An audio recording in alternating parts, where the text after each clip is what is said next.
देखिए ये मुख्य 3 देव होते हैं।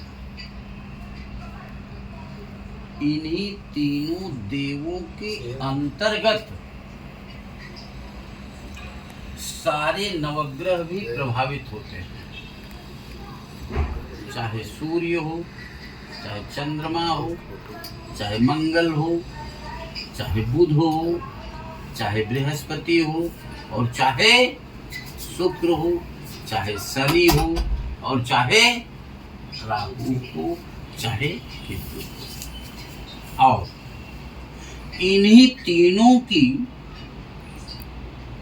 जो धर्मपत्नी कही जाती है, जैसे 3 देवों का नाम तो आप लोगों ने बताया ही है कि ब्रह्मा, विष्णु और महेश।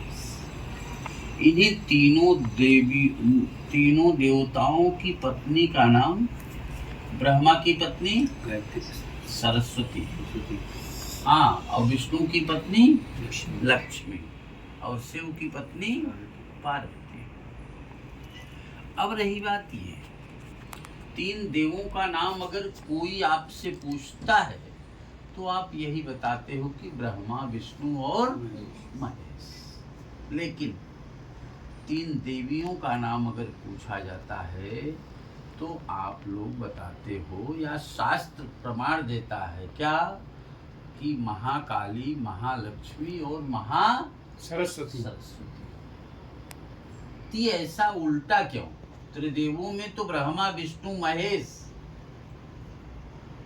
और 3 देवियों में महाकाली, महालक्ष्मी, महासरस्वती क्यों? क्वेश्चन मार्क लगता है कि नहीं?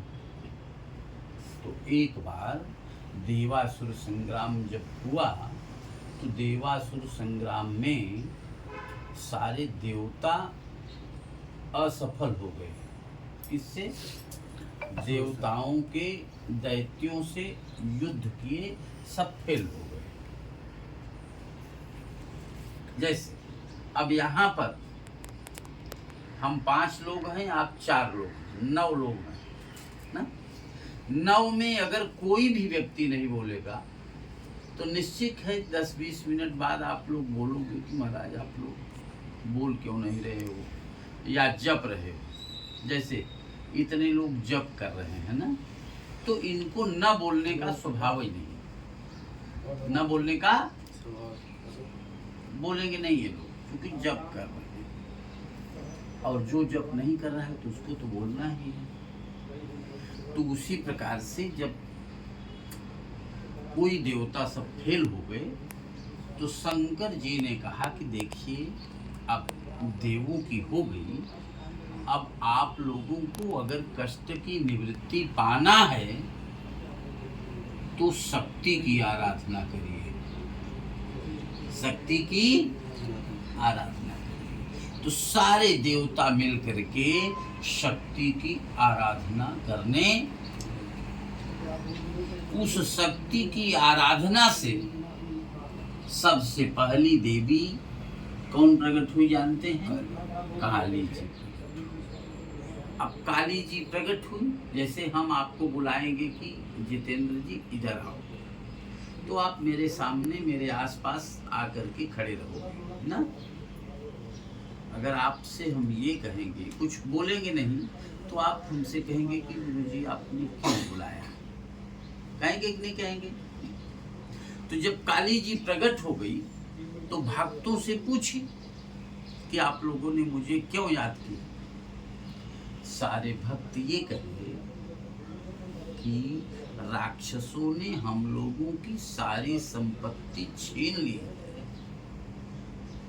इसी कारण से मैं, और मुझे पदच्युत भी कर दिया है, इसी कारण से मैं आपकी आराधना किया हूँ कि आप मुझे उनसे हमारी खोई हुई संपत्ति वापस दिलाएं और खोया हुआ पद भी मुझे वापस मिले, इसलिए मैंने आराधना की। तो काली जी ने कहा ठीक है। तो काली माँ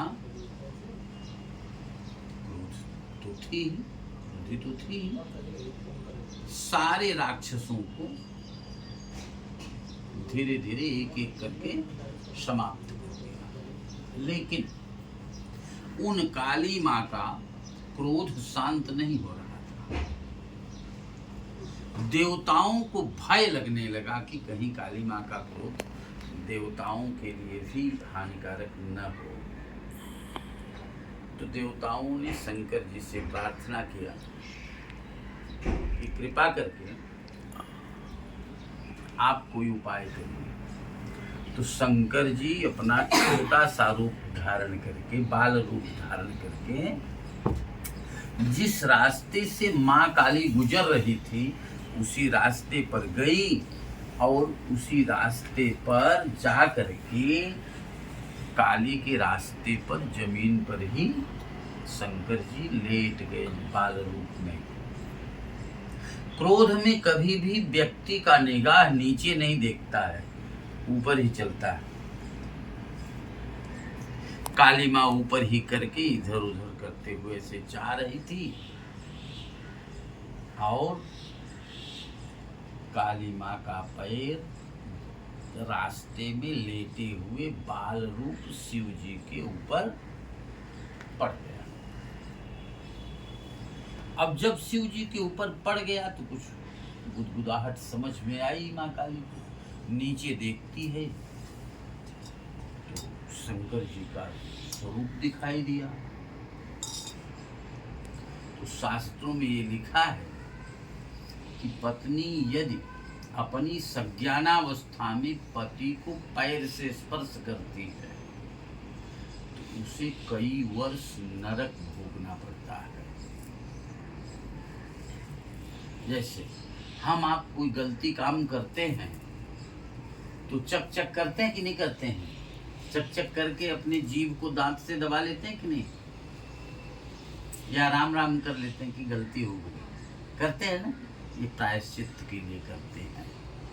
तो जब काली माँ नीचे देखती है तो शिव जी थे, तो तुरंत अपनी जीभ बाहर निकाली और अपने दांतों से दबा लिया जीभ और देखती है तो ये शंकर जी। तो माँ काली उसी समय उसी क्षण ये संकल्प किया जब तक मैं इस रूप में रहूंगी तब तक मैं अपने जीव को अपने अंदर। तभी से माँ काली का स्थान कलकत्ता में बना हुआ है, काली माता का। और सारे भक्त जो आराधना कर रहे थे उनकी आराधना से माँ काली खुश हुई और खुश होने के बाद में भक्तों को वरदान दिया कि आप लोग या कोई भी भक्त यदि किसी भी कार्यक्रम में शक्ति की आराधना करने से पहले यदि काली की आराधना करेगा तो मैं उसके ऊपर खुश होकर के और उसके सारे कष्ट समाप्त करके निश्चित रूप से अगली प्रक्रिया में हम एक्टिवेट कर देंगे, यानी लक्ष्मी जी का आना प्रारंभ हो जाएगा। समझ रहे हैं? जैसे यहाँ पर हम लोग तीसरे तल पे हैं, गर्मी लगती है तो पंखा चला लेते हैं ना। अगर पंखा से गर्मी समाप्त नहीं होती है तो एसी कूलर लगा लेते हैं ना। अगर पैसे आने लगे तो पैसे की गर्मी एसी कूलर खत्म करेगा। पैसे की गर्मी में व्यक्ति के अंदर विकृति आती है, तो विकृति न आए इसलिए अंतिम शक्ति की आराधना के लिए सरस्वती का ध्यान हम आप करते हैं। सब लोग हाथ जोड़िए और बोलिए, या देवी सर्व भूतेषु लक्ष्मी रूपेण संस्थिता नमस्तस्यै नमस्तस्यै नमस्तस्यै नमो नमः। इसीलिए हम आप कोई भी कार्य करते हैं, जैसे आपका कार्यक्रम शुरू होने से पहले आपने माने गांव की चौरा मैया के नाम से पक्की धार दिया है ना, समझ रहे हैं? अभी कल दिया था, अभी कल से कंटिन्यू करना है।